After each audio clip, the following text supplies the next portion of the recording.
You're listening to the Hidden Killers podcast with Tony Brueski, featuring attorney, guest, and former felony prosecutor Eric Faddis. Let's talk about the current state of the investigation into Dennis Rader and BTK and the possibilities of him being part of a murder that took place in Oklahoma many years ago. 1976, I believe, is the year that we're talking about. The bad wash day, bad laundry day, the allegations against him. What we're seeing recently is some infighting that has nothing to do with the actual investigation, but more so about personalities that are involved in this investigation. The DA, Mike Fisher, stating not that long ago that, I'm just kind of paraphrasing here, that there isn't a whole lot to go on at this moment. Sheriff Eddie Virden seeming having a very different opinion, even putting together what he calls a nationwide task force with quite a few very good investigative forces on there, folks that are on this show, folks that you probably know as well, to try and dig into this. But now, beyond just them disagreeing, Eddie Virden is suing the district attorney for libel, for making what he calls uninformed and ignorant comments about his investigation into BTK. If you dig a little bit deeper, you can see some of the politics of it. You can see the district attorney is not in favor of Eddie Virden and his reelection. He's on the opponent's side. So if you're playing politics, it would make sense. If somebody's going to suddenly be a hero in some sort of historic crime, maybe you don't want them to have that victory. But at the same point, you'd be derelict in your duty, in your job, to try and prevent something like that from happening.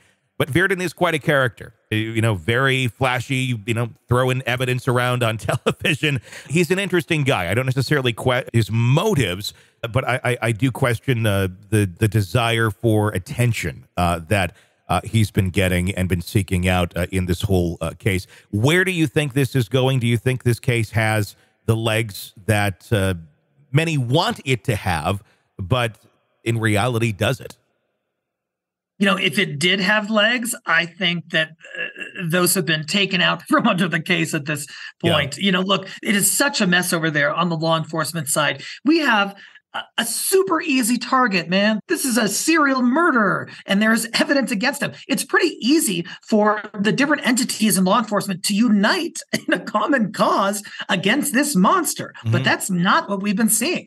And look, when I was a prosecutor, one thing that comes to mind is the police on the ground. They're the ones who are doing the interviews, going to the site visit, that kind of thing. And sometimes they get really excited with evidence they found.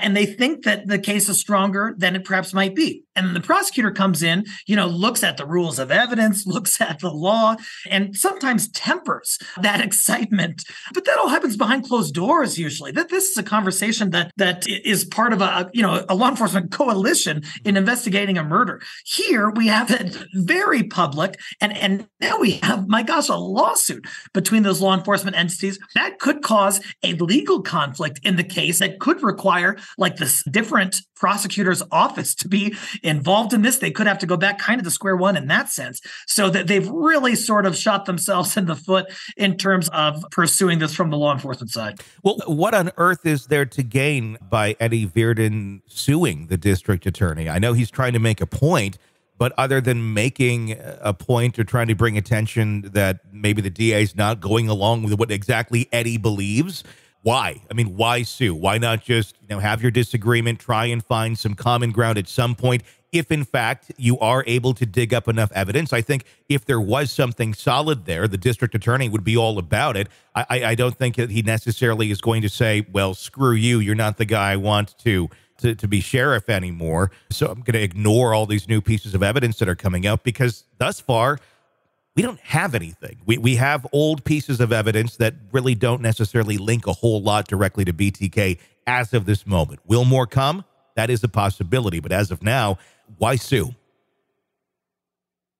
Yeah, this is something that I talk about. We've got a civil practice here in Colorado in addition to our criminal practice. And when someone comes in and they tell me they want to sue somebody out of spite or out of, maybe they use the euphemism of principle, or they use some sort of language like that, like they really just want to get after somebody else, I tell them those almost never end well. They are almost always misguided. They are costly and problematic. And usually both parties end up worse off at the end.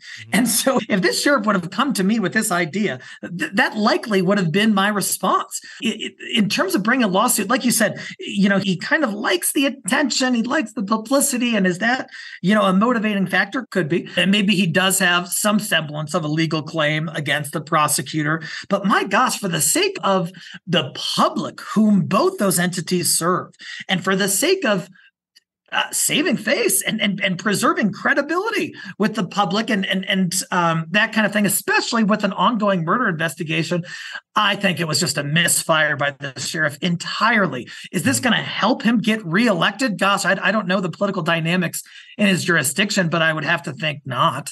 Yeah, I mean, you'd have to really look at that and wonder, is this something that is going to be helpful? Typically in investigations or news stories. I mean, for example, when we're covering something, we don't want to make the story about us unless we're the ones that are directly involved in it. If you're an investigator, it's not about you. It's about serving the people that have been wronged here. And in this case, it's the surviving families of BTK. But at the same point, just weird statements coming out of Virden saying that defendant Fisher's actions have also been cruel to the surviving families by dashing their hopes of bringing their family members, there's a killer, to justice.